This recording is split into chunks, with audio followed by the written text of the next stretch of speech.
যুক্তরাষ্ট্রে জন্ম নিলেই স্বয়ংক্রিয়ভাবে দেশটির নাগরিকত্ব পাওয়ার প্রক্রিয়া বন্ধ করবেন নবনির্বাচিত মার্কিন প্রেসিডেন্ট ডোনাল্ড ট্রাম্প। সংবাদ মাধ্যমে এক সাক্ষাৎকারে তিনি বলেছেন, আগামী ২০ জানুয়ারি দায়িত্ব নেয়ার পর তিনি অভিবাসন, জ্বালানি ও অর্থনীতি নিয়ে অনেকগুলো নির্বাহী আদেশ জারি করবেন।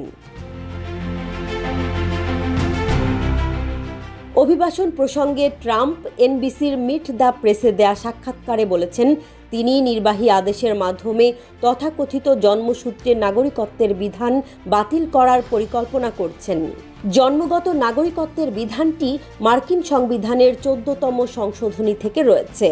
সেই সংশোধনীতে বলা হয়েছে, যুক্তরাষ্ট্রে জন্মগ্রহণকারী সব ব্যক্তিই যুক্তরাষ্ট্রের নাগরিক। কোনো মা বাবা অন্য দেশে জন্মগ্রহণ করলেও সেই নীতির আওতায় তাদের সন্তান যুক্তরাষ্ট্রে জন্ম নিলেই মার্কিন পাসপোর্ট পেয়ে থাকে।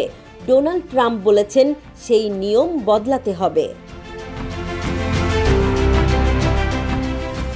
ট্রাম্প আরও বলেছেন, নির্বাচনী প্রচারণার সময় তার দেয়া প্রতিশ্রুতি অনুযায়ী বৈধ কাগজপত্রবিহীন অভিবাসীদের পরিবারের সদস্যরা মার্কিন নাগরিক হলেও তাদেরকে মার্কিন যুক্তরাষ্ট্র থেকে বের করে দেওয়ার সিদ্ধান্ত তিনি বাস্তবায়ন করবেন। এক্ষেত্রে তার বক্তব্য স্পষ্টতই রূঢ় কৌতুকের মতো। তিনি বলেছেন, পরিবারগুলোর সদস্যদেরকে তিনি আলাদা করতে চান না। কাজেই তার কাছে পরিবার না ভাঙার একমাত্র উপায় হলো পরিবারগুলোর সবাইকে একসঙ্গে ফেরত পাঠানো।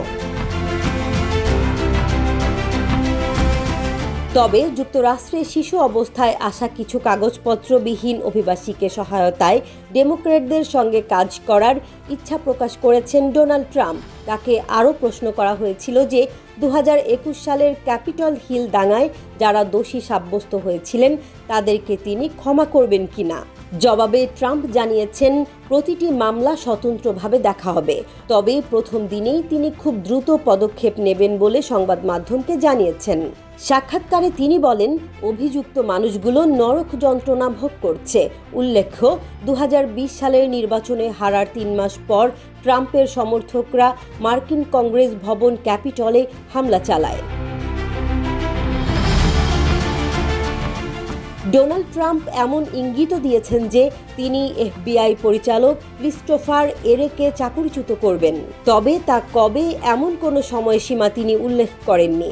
এর কারণ হিসেবে ট্রাম্প জানিয়েছেন, নির্বাচনী প্রচারণার সময় তাকে হত্যার চেষ্টার সময় তিনি বুলেট নাকি শ্রাপনেলে আহত হয়েছিলেন তা নিয়ে রের নিশ্চয়তা ছিল।